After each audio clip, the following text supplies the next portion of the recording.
So hello दोस्तों, आज की इस वीडियो में हम देखने वाले dinosaur king and days game play का पार्ट 47। तो दोस्तों अब जल्दी से इस वीडियो को स्टार्ट करते हैं। So let's start.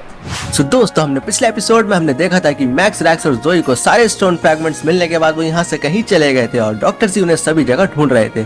तो अब देखते हैं कि इसके आगे की स्टोरी में क्या होता है। चलिए देखते हैं। तो जैसा कि हम देख सकते हैं कि डॉक्टर जी काफी ज्यादा परेशान है और कह रहे हैं कि इतना सब होने के बाद मैं अपना वो पुराना सपना कैसे पूरा करूंगा डायनासोर किंग बनने का।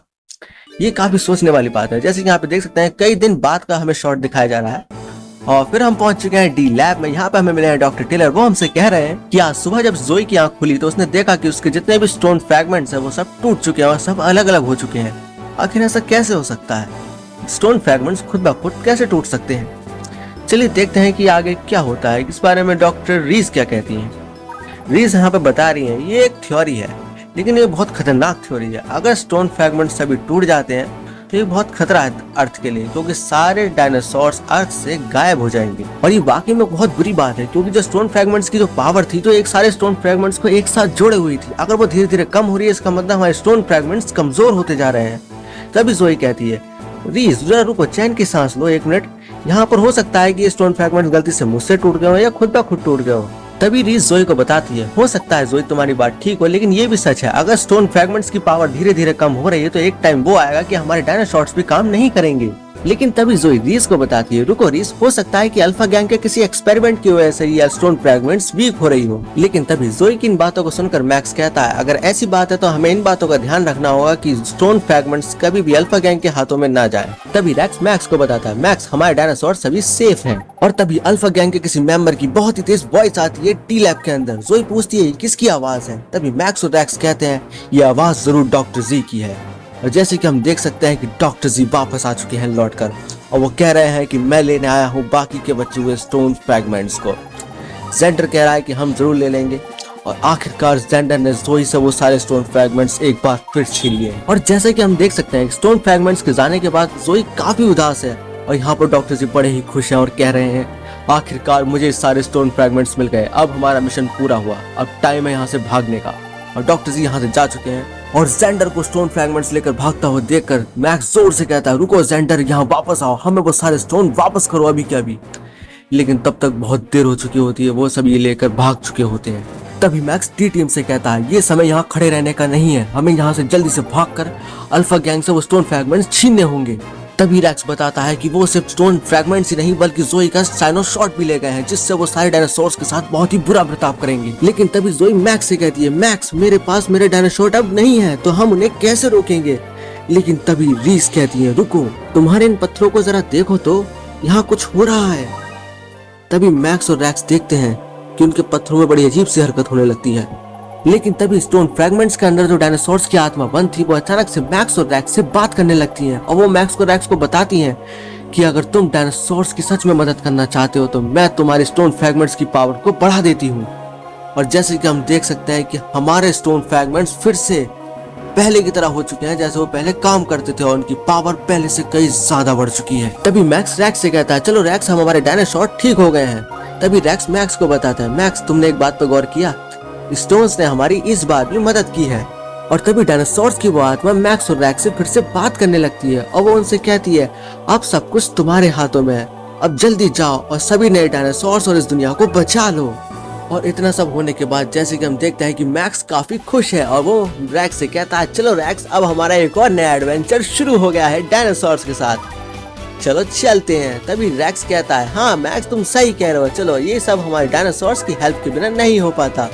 लेकिन तभी रीज मैक्स को रोक देती है और रीज मैक्स से कहती है रुको मैक्स, अब तुम्हारा नया मिशन कलिम्बा पार्क में है, टी लैब का जो टेलीपोर्टर है वो तुम्हें वहाँ टेलीपोर्ट कर देगा और मुझे विश्वास है कि तुम वहाँ पे मौजूदा सभी नए डायनासोर्स को बचा लोगे। तभी रैक्स और मैक्स कहते हैं थैंक्स रीज, आपका हम पर विश्वास रखने के लिए धन्यवाद। जैसे कि हम देख सकते हैं कि मैक्स और रैक्स अब टेलीपोर्टर का इस्तेमाल कर वापस किसी नई जगह पर जाने वाले हैं। ओके दोस्तों, जैसे कि हम देख सकते हैं कि हम दोबारा से पुराने मैप में पहुंच चुके हैं और ये क्या है, हमें रीज का एक ट्रांसमिशन आ रहा है। रीज हमें बताती है कि वो काफी डरी हुई है हमारी सिचुएशन को लेकर, क्योंकि दिन ब दिन हमारी सिचुएशन काफी ज्यादा मुश्किल होती जाती है। और तभी हम देखते हैं कि जोई रैक्स से बात करने लगती है, लेकिन रैक्स जोई का फेस देखकर कहता है जोई ये तुम्हें क्या हो गया है, तुम्हारे बालों को क्या हो गया। और तभी मैक्स जोई से कहता है, जोई ये तुमने क्या कर रखा है, ये कोई नया फैशन है क्या तुम्हारा। तभी जोई मैक्स को बताती है, मैक्स तुम्हें पता है मेरी एक बहुत ही जरूरी चीज चोरी हो गई है। जोई की इन सब बातों को सुनकर तभी रैक्स कहता है, अच्छा ऐसा कैसे हो सकता है, आखिर कौन ये कर सकता है। तभी रीस रैक्स को बताती है, भूल गए उस दिन अल्फा गैंग के साथ एड और जेंडर भी आए थे और उन सभी ने डी लैब के अंदर विजिट किया था, हो सकता है उनमें से किसी ने किया हो। और जैसे कि हम जानते हैं कि एड की बहुत दिनों से गायब होने की खबर मिली है। तभी रैक्स कहता है, अगर ऐसा है तो हमें उन सभी को जल्दी ही ढूंढना होगा, सारे अल्फा गैंग के मेंबर्स को। तभी जोई कहती है, चलो इन सब चीजों के बारे में अभी फिलहाल बात करना बंद करो और जल्दी से काम पर लग जाओ, ठीक है ना। ओके, तभी मैक्स कहता है, ठीक है हम अपना काम शुरू करते हैं, चलो अब ढूंढने चलते हैं स्टोन फ्रैगमेंट्स को और जोई की उस खोई हुई चीज को। तभी रैक्स कहता है, हाँ तुमने सही कहा मैक्स, चलो सबसे पहले हमें ढूंढने होंगे अल्फा गैंग्स के वो सभी मेंबर जो अभी फिलहाल गायब हैं। और तभी रीस रैक्स को बताती है कि हमारे कंप्यूटर के हिसाब से अल्फा गैंग के सभी मेंबर्स को वर्ल्ड के अलग अलग जगहों पर देखा गया है, वो पता नहीं कैसे एक ही समय पर अलग अलग जगहों पर पहुंच जाते हैं। हमारी सारी उम्मीदें तुम दोनों पर टिकी हुई है। फिर रीस हमसे कहती हैं कि वो अल्फा गैंग को ढूंढने के लिए अर्थ के हर एक कोने पर चेक कर रहे हैं कि वो अभी कहाँ कहाँ हो सकते हैं। और जैसे कि वो हमसे कह रहे हैं कि हमें टेलीपोर्टर की मदद से डी साइट की वर्ल्ड वाइड लैब में पहुंचना होगा ताकि हम किसी परेशानी में न फंस जाएं। लेकिन ऐसा कैसे हो सकता है, हमारे पास जो भी टेलीपोर्टर मौजूद है हम इसे अलग अलग जगह पर तो टेलीपोर्ट कर सकते हैं, लेकिन डी लैब के अंदर कैसे टेलीपोर्ट करेंगे। मैक्स और रैक्स कहते हैं, चलो एक बार कोशिश करके देखते हैं, अगर हम जा सके तो काफी अच्छा हो जाएगा। लेकिन ये बहुत बड़ी परेशानी की बात है क्योंकि अभी हम एरो टाउन में हैं और एरो टाउन से हम खाली अलग अलग मैप्स के अंदर तो अभी तक टेलीपोर्ट कर चुके हैं, लेकिन अभी तक डी लैब के अंदर टेलीपोर्ट करने का कोई ऑप्शन है नहीं। आई थिंक ये ऑप्शन हमें टेलीपोर्टर से ही यूज करना होगा। उन्होंने कहा था टेलीपोर्टर रूम से हम जा सकते हैं, अरे डी लैब का ऑप्शन है यहाँ पर। ओके, तो हम डी लैब के अंदर टेलीपोर्ट करेंगे। सो दोस्तों, हम जैसे कि आप देख सकते हैं कि हम एरो टाउन से टेलीपोर्टर की मदद से आ चुके हैं डी लैब के अंदर और वापस एरो टाउन भी पहुंच चुके हैं।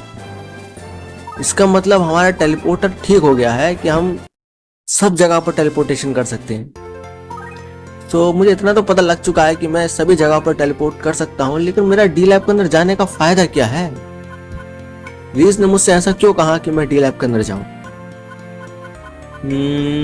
नॉर्थ अमेरिका एरिया में भी जा चुका था मैं पहले, एरो टाउन में भी जा चुका हूँ, यूरोपन एरिया में, एशियन एरिया में, सारे मैप्स मैंने कंप्लीट कर लिए। आखिर कौन सा मैप रह गया है ऐसा कंप्लीट करना है। ये क्या, मैं कलिम्बा पार्क पहुंच गया, लेकिन कैसे, मैं तो अफ्रीकन एरिया सिलेक्ट किया था। ओ शायद हो सकता है कि अफ्रीकन एरिया में शायद कोई नया मैप खुल गया है। जैसे कि हम देख सकते हैं कि यहाँ पर एक शॉप भी है। ये तो पूरा डेजर्ट एरिया है, बिल्कुल नई जगह पर पहुंच चुका हूँ मैं। ओके, कलिम्बा पार्क के अंदर हमारे डी साइड के एक ऑफिसर भी हैं जो हमें अलॉट किए गए हैं। सो जैसे कि हम देख सकते हैं ये भी अभी पढ़ाई कर रहे हैं सभी डायनासोर्स के ऊपर, इनकी रिसर्च चल रही है। सो इन्होंने क्या कुछ खोजा है, नहीं खोजा अभी तक, देखते हैं। ये तो हमसे कह रहे हैं कि इन्होंने अभी तक फिलहाल कोई खोज नहीं की है। सो अभी फिलहाल क्या किया जाए, मैं देखता हूँ, थोड़ा पार्क घूम लेता हूँ। आखिर कलिम्बा पार्क नाम क्यों रखा है, कहीं जुरासिक पार्क की तरह तो नहीं कि यहाँ पर भी डायनासोर्स खुलेआम घूमते हो। ओके, तो मुझे फिलहाल अभी क्या करना चाहिए। सो मैं यहाँ पर घूमूंगा और पता लगाऊंगा कि यहाँ पर और क्या क्या हो सकता है। वो सब हम देखेंगे dinosaur king end game play के अगले एपिसोड में। और हाँ, अगर वो जल्दी देखना चाहते हो तो वीडियो को लाइक और सब्सक्राइब जरूर कर देना। और अगर इस वीडियो को बिना लाइक और सब्सक्राइब किए हुए चले गए तो अगली वीडियो बहुत लेट लेकर आऊंगा, इसलिए कह रहा हूँ अभी लाइक और सब्सक्राइब करके रख लो ताकि नए नए एपिसोड जल्दी जल्दी लेकर आऊं। Okay bye.